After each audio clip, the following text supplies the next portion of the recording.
Welcome back to the Grey Lounge. Thank you, yes. Before we go any further today, I've got a question for you that I will phrase in deference to our guest that we will introduce you to shortly. Why does my coupon always look as red as it does? That's a very good question. Mine is looking good. Why? Let's see. I better explain that camera. Face in Scottish is coupon. Yeah, coupon. Definitely a coupon. Your coupon is red. Isn't it? Always. How's your blood pressure these days? Well, as you know, I'm taking plenty of medication to address that. So briefly through the newspapers, because we don't want to waste too much time this morning. Very, very special guest. Again, big thanks to Ron yesterday and Ron was terrific for joining us. So it turns out that the English are best at taking penalties after all. And this is after a study in Germany. Now, can you imagine this? German scientists have offered a crumb of comfort to English footballers after analysing more than 4 decades worth of football data. They have deduced that there is no English penalty curse. I could have told them that without them going to the trouble of spending time looking through 4 decades of penalties. Well, it's all down to simple bad luck. Well, to be fair, England have had a lot of that then, haven't they, over the years? A survey trawling back through 4 decades of penalties. No, you just have to look back at all the penalty shootouts they've lost and understand that, it happens. You weren't quite good enough. No, it happens. No, it's not about being good enough. Well, of course it's down to good fortune or bad fortune. Sorry, it's not down to good fortune or bad fortune, a penalty. Of course it is. Why is it?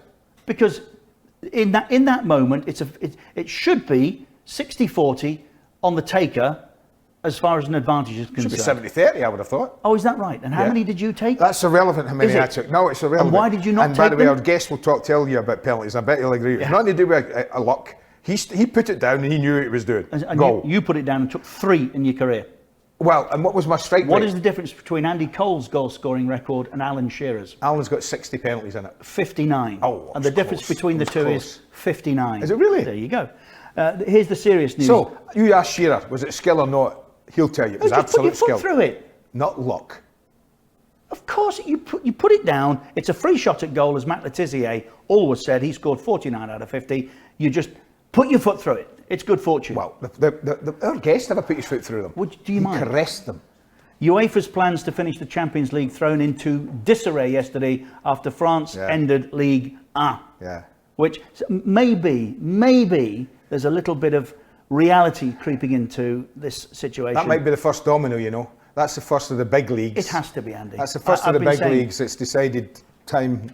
It's unprecedented, it's unfortunate, but it's also unfair for us to be talking about playing football when people are on the front line saving and giving lives. It's just not right. And Michael Doug here, I mentioned this briefly yesterday, the FIFA medical chief has said, look, Leeds should cancel, like France, and start again in August to avoid a new spike in coronavirus cases. He's absolutely right. It's just madness to be trying. It doesn't work. Even in Germany, the Bundesliga season plunged into fresh doubt with the German government gearing up to tighten lockdown after a fresh spike in figures. Yeah, I think Angela Merkel is about to intervene there, I think. Yeah, we always like an anniversary. On this day, April the 29th, 1923, Bolton beat West Ham 2-0 in the first FA Cup final played at Wembley in front of 180,000 people. I love it. On the subject that we were just discussing, Brian Robson talking in the Mail today, I concur, it is nonsense to talk about playing again when hundreds are still dying.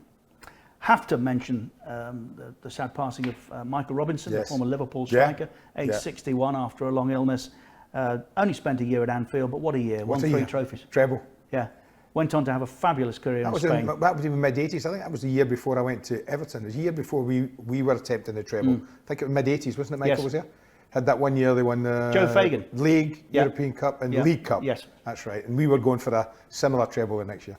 They didn't go out to a Chinese on the Thursday though. Daily Mirror. Scandalous. Project Restart is turning into Project Fear. It can't happen. And here's one that we mentioned weeks ago. Back page of the Mirror today, Reds Party Peace, P-E-A-C-E. Authorities have realised that if Liverpool play at Anfield and secure the title in an empty stadium, everybody will be outside. And that's not what they want. Well, there's a surprise. Jamal Khashoggi's widow has written to the Premier League saying, you have to stop, and the British government, you have to stop this proposed takeover of Newcastle United by the Saudis. She says, I trust the Premier League and the British authorities value their own principles above this transparent attempt at sports washing. I report only the fact. And the FA and Premier League are set to agree on squad quotas. This is to get European footballers into our leagues, Andy, now that you, you and your Brexiteers have taken us out of the European market, so that we won't see the influx that we've previously had. Not a bad thing. Which I think is a bad thing. No, but listen, if it's going to encourage our own players, our homegrown players, our British players, there are too few of them. Why is this the most popular league in the world? No, I know that. I'm not arguing with you. I'm just saying because of the variety it of might people not be that a play bad thing. All I'm saying is it might give people like our guest and myself who had opportunities to come to England as a young kids more of a chance to do that. Who knows? Well, they don't come these days. If they were good, Andy, they'd come. Cream rises to the top. Richard. They're not being stopped from coming. No, the Scottish League is good enough full anymore. of cheap imports. Full of cheap imports. I was Scottish talking about the Premier League. Well, I'm talking about the Scottish League. That's why they don't come. No, you weren't. I was. Tottenham have been named the Premier League's most valuable club ahead of the Manchester Giants and Liverpool because of their highly commercial stadium and the fact that they've got a very, very low wage bill. Tottenham first. By the way, they might not have after City, that announcement. United, Liverpool, Arsenal, Chelsea, Wolves, Newcastle, Burnley, Leicester. There's your top 10. Interesting. And Everton are after James Rodriguez. Saw that. You'd take that, wouldn't you? Well, he's worked with him, isn't he, Ancelotti? Yeah. In Germany, I think. And Germany he worked with him, yeah. Paulo Dybala has tested positive for coronavirus for the 4th time in 6 weeks. That's another reason why you can't play. 4 times in 6 weeks. How can you test 4 times in 6 weeks? I thought it's got a 2-week incubation period or whatever. He has tested positive 4 times into. I'm not a scientist. No, not am I. But I also, and I make the point again that the millions of tests that are required to get the game playing could be and should be used for others far more needy. Surely. A number of innovations that the Premier League brought to us were squad numbers, which I have to confess in the early days I didn't like, but have grown to love. Yeah. Prior to the squad number, there were 1 or 2 players that chose a number. Cruyff. Yeah, 14. 14. Our guest today wore that same number a lot. No. And I want to know why. No. Because he was doing it before anybody else. No, Richard. Our guest today... Richard. Eh? No. He wore that because in those days, he was a sub. Was he? Yeah, it wasn't by choice. It wasn't by Oh, choice. is that right? No, see, we didn't have squad numbers then. So he. Well, I wondered when why. you saw him with 14, that was because he'd just come on I as thought a he was sub. a big fan of Johan Cruyff. No. Oh, he's there. He's there. Our guest today is... In case you don't recognise him. Now, I should introduce you in case you don't recognise him. I think the most enigmatic footballer of his generation. I wouldn't argue with that. Right, I watched the documentary the other night, The Real Ali McCoist. It's brilliant. Alistair Murdoch McCoist, often referred to as the judge during that period of time. The judge? Go on, Alistair. The judge? Yes, do you know why? Well, He's first sat of on all, I've got to say a very, very good morning to you boys. Good morning, Alistair. Normally, when I see you guys, you give me a kind of 5-minute, 10-minute break-in period before you rip me apart. But you've started very early this morning. I think it's only right that I fight back. Andy, Yes. you never informed me that Keezy could speak French. I mean, when he said that, Andy, League on. I mean, I swear to God, I closed my eyes and I thought for a minute it was raining out of a low. Positively magic. Oh, you don't take long, Alistair. Well done, fella. Well done. The point was made a number of times in that documentary, don't take him on because he'll always win. So, known as the judge, Andy, because of the amount of time he spent on the bench when Graham Souness was manager. Well, listen, that's a good way to start, Alistair, because I've always wanted to know this. Because I had that 1 year at Rangers, fortunately, when you were there, the first year of the 9 in a row. Do you think, in a serious matter to this, do you think if Graham had stayed, you would have had as many games as you did under Walter, for instance? It's a great question, Andy. You know, and I've thought about it on numerous occasions. I've got to tell you, and you remember it well, it was just a positively magical time to be involved at Rangers and Scottish football when Graham came up. It was. And it obviously was documented that you know, we always didn't see eye to eye, and he left me on the bench a couple of times. That's what I was going to say about squad numbers. Keezy, I don't know if you know, Keezy texted me last night and said, I'm watching this video and you've got a number 14 on. He said, I wasn't aware you picked number 14. And I said, well, actually, I wasn't, Keezy. It was Graham that used to pick it for me. So I used to, quite well documented, be on the bench under Graham on numerous occasions. I've got to say, at that time, the three strikers probably vying for the two places with myself, Maurice Johnson and Mark Hateley. So competition, I would dare it, even though I say it myself, was pretty fierce. But in answer to your question, I'm not sure, Andy, because when Graham left, I was getting back in the side about that time and scoring goals, but Graham left, and I think Morris went to, did Morris not go down to Everton at roughly the same time? Yeah. I'm sure he did. And then, thankfully, Walter gave me a run in the team, and effectively I never looked back. So it was one of these things. It was a bizarre situation, but I've got to tell you, and you both you guys know where I'm coming from. I mean, I absolutely love Graham. I really do. When I look back, he was fantastic for my career. He was fantastic for Rangers, brilliant for Scottish football, and certainly transformed our club, you know, and grabbed it by the scruff of the neck, Scottish football, and turned it around. And at that time, Andy, you'll know yourself, we're signing great players, clearly yourself, Trevor Stephen, Gary Stephen. But I think No, sorry, Ali. Sorry, Ali. Well, let's just start that again. Yep. We were signing great players, Trevor Stephen, Terry Butcher, and yourself was unnecessary. No, I think it was, at that time. Actually, Alistair, I think it was a thank you, Alistair, for putting me in that group. Thank you. Andy, you thoroughly deserve to be in there, mate. Don't you worry about that. Thank you, Alistair. Got to be honest with you. And also, two of Graham's first three signings were indeed the England goalkeeper Chris Woods and the England captain Terry Butcher.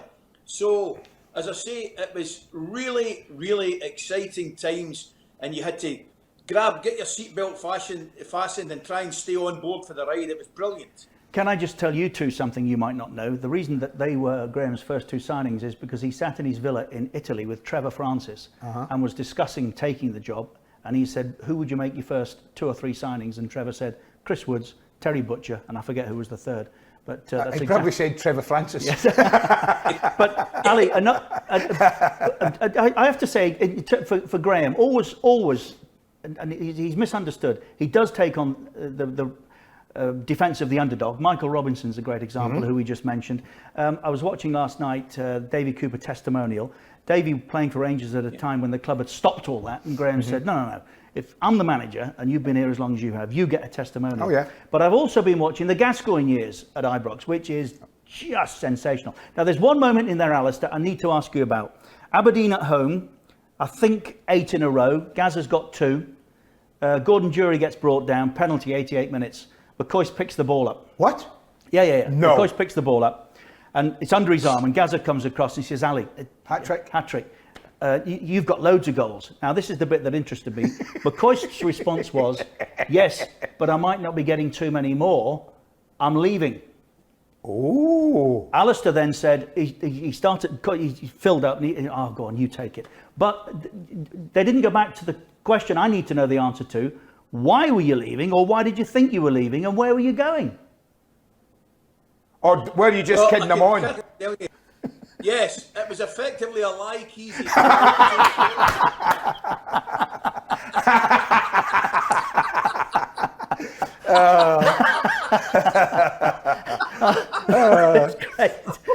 But he put the ball down. Gazza tucked it away for a hat-trick. What a day. What a player, Ali. Easy. Oh, man alive. That particular day epitomised Gascoigne's stay at Rangers, and it epitomised Gascoigne as a player for me. I think we certainly lost an early goal, guys. And do you know what he did? He just about single-handedly grabbed the game with the scruff of the neck, because it was a vital game for us in terms of going for the title, guys. And you know how somehow we've all been in teams where it's maybe not going to forms, not going to plan, and you're just looking for something, Andy. You're just looking for a break, a bit of inspiration, whatever it may be. And I'll tell you what, boys, did he provide it that day? His first 2 goals were nothing short of magical. They really were magical. And then we got the penalties, and he came up to me, and it was like looking at one of these big synths with a drink round the neck, with the big eyes, the puppy dog eyes, And I thought, there's no way I can take this penalty. I'd have been hounded out of Ibrox if I'd taken the penalty, I'll tell you right now. So thankfully he took it and got, which I have to say to you, is probably one of the most magnificent hat-tricks I've ever been on the park when somebody... He was absolutely something else. What a football player. What, that was as good as your hat-trick against Celtic in the Cup final, was it? Early on in your life? I wouldn't go that far, Andy. I said it was one of the best.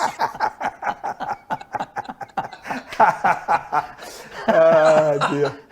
Do you know where I saw you in that? What I did notice, Ali, early on in that documentary was when you were in your early days, you took the first couple of penalties you took for Rangers. Your run-up, you must have came from about 40 yards away in one of the penalties. I wondered what was all that about? I don't panic. It was probably at that time earlier on in your career. Maybe, Andy, you didn't. Certainly, I didn't have the same confidence as you actually get as your career goes on. And I remember the one you're probably talking about at Hampden. Yes. 80-odd thousand, the League Cup final against Celtic. I'm actually out the camera when I'm going to be taken against Big of Honour. And I think, and I often ask myself, I wonder why that happened, because it certainly didn't happen later on in the career. And I'm just thinking it was maybe just a lack of confidence in terms of I want a longer run-up, if you like. A longer run-up? I thought you'd have been knackered by the time you got to the ball, the way you started from way back there. Absolutely. But I'll tell you, I want to talk about Graham as well. When you think about it, I was going to say to you guys, when he came up to Rangers, clearly, as I said, Scottish football was taken, and it was just a cyclone. It was brilliant, and you'll back me up here, guys. What people forget, okay, he might not have been at his best, maybe on the downward slope as a player, but I tell you what, Andy, he came up clearly as a manager to test the water as a manager. Yeah. But what a football player Graham was, dear me. What a smashing football player. And when you talk about, we were really, really blessed at that particular time, Andy, when you think about it. Graham and then guys like Gascoigne and Loudrup, Trevor, Stephen, wonderful Ray Wilkins players to come and play the Rangers. Aye. Yeah, it was an extraordinary time. I just fell short, Ali, the year of the Battle of Britain. Now, watching that back again the other night, that story unfold. 82, was it 82? When Marseille went 83. on to win? 83. Robbed, we were. No, I beg your pardon. It was 92. 92. Sorry, 92. Yeah. 82. I think that word's correct. I think you were robbed, weren't you? I don't think you were ever going to be allowed to win that trophy that year. Do you know something, Keezy? It's amazing. People always say, we were actually a game away from the first Champions League final. See, if you look at it, it actually is worse than that. We were 1 goal away from the Champions League final, because we played Marseille in the second game of the group, and we drew 1-1 with them over there. And if we'd managed to score another goal, the last fixture would have been irrelevant, because we would have been in the final. Oh, wow. And we had a chance, believe it or not, late on. They scored. I mean, they had a proper team, as you know. They did. Voller and Abdile Pele and Boxic and Domp played. Frank Soze. I think they went 1-0 up. Frank Soze scored. And then Ian Durrant scored an absolutely beautiful goal to equalise against Barthez. And we actually pressed them. And in the last 5 minutes, we did have a chance to nick it 2-1, which would have saw us through to the final. But it definitely does leave a bad taste, because I think the tournament the cup was actually taken off Marseille at that time, guys. Yes. Because of their chairman and owner, Bernard Tapie, was found guilty of... He was very aptly named. He was aptly named. He was aptly named. He was tappying at the time. Yeah. We were pre-warned, guys. When we went to Marseille, we were told specifically, and it was one of the first times that we did it with Graham, was take our own food. We took our own chefs, took our own food, because nothing was been left to chance, because there was strong rumours that the CSKA Moscow team, who were a very, very good side, I think we managed to beat 1-0, they were beaten 6 or 7, I think it was, by Marseille. But I think about 6 or 7 of them went down with food poisoning. So there was 1 or 2 questions getting asked about that. You see, that's what I said. It, yeah. You knew that you were not going to be allowed to win that. We did. Trophy. Listen, let's get it right up to date. What's going to happen in Scotland? Well, listen, Andy, I'll tell you, Keezy. I don't know if you've been following the antics of the SPFL. Dear me, honest to goodness. We're the only country that can't even organise a vote without getting it wrong. They organised the vote, and then they gave the result of the vote when all the votes weren't in, right? Yes. Now, that might have been acceptable if the votes that hadn't been in didn't matter. Yeah. But it ended up Dundee had the casting vote. But what made it even more interesting, they said they'd already voted.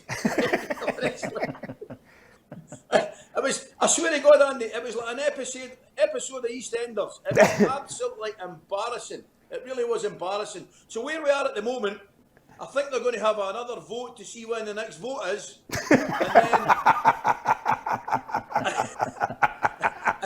And then they'll make a decision. But I believe now there is a working party to decide whether to extend the league from 12 to 14. Yes. So Hearts and Anne Budge is on that party, would not then be relegated. But the critical question is, should the title be handed to Celtic? Richard, you know something? I've been consistent with it all the time, right? I think no matter what happens, there's going to be a lot of people upset because it's going to be split, right? Absolutely. Now, you've got to see, straight away, and include Liverpool in the same scenario as Celtic, lads. They deserve the opportunity to win the title outright themselves. And if you asked anybody from Liverpool or Celtic or Dundee United or whoever it may be that might get presented this trophy, this championship, they would want the right and the responsibility to go and do it themselves. And hopefully that will still be the case. Yes. Now, well, I accept what you're saying. I think you're absolutely right. Of course, I concur. We all do. Yeah. But it's not going to be possible, is it? When we think it through clearly, we can't start playing football again. Not whilst people are dying. We just can't. It's not the right thing to do. 100%. So what then? Well, the big wigs have got a decision to make. And I'll tell you right now, no matter the decision you make, as I say, I'll upset people. Keezy, the bottom line is, I think the relegation issue is a bigger problem. Because if Liverpool are given the title, and Celtic are given the title, and Dundee United are given the title, no matter what happens, through no fault of their own, there will be an asterisk against it. Fault of their own, right? Of course they will. Yes. Yeah. So there'll be a question mark against it. Now, that's not Liverpool's fault, it's not Celtic's fault, it's not Dundee United's fault, because they want the opportunity to try and win it. So if it's not going to happen, and it's given to them, there will be an asterisk against it, right? We can sit here and say, look, Liverpool, we're going to win the league, Celtic, we're going to win the league. But the fact of the matter is, if your rules, it clearly states the title will be awarded after all the games have been played, and the team that wins the league wins the league. And that makes sense. So the particular associations are in a completely no-win situation. None at all. Because in many ways, the English FA and the Scottish FA are a little bit fortunate in the respect that there's a gap between first, second, third and fourth. Now, if I asked you the question, if Liverpool were a point ahead of Manchester City and Celtic were 1 point ahead of Rangers, would they be given the title? Well, that's a very, very good question, Ali. And the same rules would have to apply, wouldn't they? Unless you null and void it. Unless you null and void it. See, for me, there's the one problem I've got with awarding the title. I don't think what you can do, I don't know if you agree, you can't say award Liverpool and Celtic the title and say, right, we're doing that, but at the bottom of the league, we're not going to have any relegation. You surely can't do that. 100%. You can't have two different rules. You either have to say all the league positions are as they are, and that's how we do it, and Villa are going down, and Bournemouth are going down. And that might be wrong in my opinion, but you can't have one or the other, can you? So you come back to my plan, which I floated when this first started, which is to reset the clocks, and we go back to last August and start again. Well, that's what you're saying is null and void it. Yes. So it's a tough one, Alistair, isn't it? Well, listen, Keezy, that is another option, right? Clearly that's another option. But getting back to Andy's point, Andy is 100% correct in my opinion, Keezy, because then making two different decisions within the one league, that can't happen. No. And like I said earlier, guys, we can argue, of course we can argue about should Liverpool get the title, should Celtic get the title, should Dundee United get the title. But for me, and I genuinely mean it, the far bigger issue is awarding somebody for something that hasn't happened is one thing. But in my opinion, there is no way on this earth that you can punish somebody for something that hasn't happened. How can you possibly relegate Aston Villa? How can you possibly relegate Partick Thistle? You can't. We've got a game in hand, both games in hand, to take them out the relegation zone. Agreed. It's and that's the right. problem, Alistair. And that's how I think up here, Andy, we're kind of flirting our way through it. Because, people try and appease everybody by saying, right, we'll have a lead instruction. Anne Budge on the committee. Now, what's Anne going to vote for? Of course she's going to vote for Hearts' best interest. Yes. Absolutely going to do it. Well, So she'd be crazy not to. So, you can't have two different rules within the one No, league. of course not. So it's not going to please everybody. No solution's going to please everybody. No. Reset the clocks, start again. Because That's yours. if the bigger issue is that we're worried about the teams being relegated, then we have to make sure that they are better protected than those further up the league. Start again, reset the clock. I'd like to do this interview again. I'd like to spend more time with Alistair, Murdoch, McCoist. McLeod. He's gone, Coisty, he's gone. By the way, Ali McLeod. That name haunts me, Ali McLeod. I hope he doesn't call you that. Andy, he's blaming for that Scotland fiasco in Argentina at the World Cup as well. What's going on? Alistair, thank you for spending time with us. We're extremely grateful to you. I know you've been working all morning as well. It's been brilliant. Thanks, Alistair. And by the way, quick advice, get that off your chin. Come on. So guys, hopefully see you. Smarten yourself up. Okay, mate. Look after yourself. Ali McCoist, different class. Absolutely love him. And I meant that, the most enigmatic. Fantastic. What a character. Loved him. Question of Sport introduced him to the UK, really. Yeah. And it's only got better from there. Yeah. Thank you for your time. Look after yourselves, please. Back here tomorrow at the same time, wherever you're or however you're watching us, either on beIN Sports or YouTube. And of course, what do we all say? Stay safe, guys.